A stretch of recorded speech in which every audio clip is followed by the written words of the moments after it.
आम्ही करतोय poison challenge. तर माझं पॉइझन आहे, तिकडे बघा, तिकडे बघा, बघायचं नाही अजून दिसतंय तुम्हाला फोन मध्ये. माझं पॉइझन आहे हे. हा, तुमचं? बघ ना आता तिकडं, इकडे बघत बसले. सॉरी. अरे यार, मी माझं पॉइझन विसरले. हा हा आहे. स्टार्ट कर. तुम्ही उचला. नाही नाही तू. ओके. सेफ. सेफ. सेफ.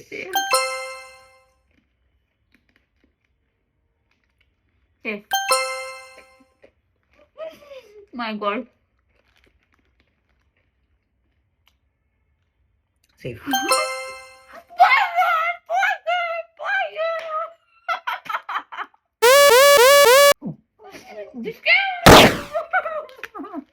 पॉइझनच आणि मी गोळी घातली. दोन्ही साइडनी मारायचं.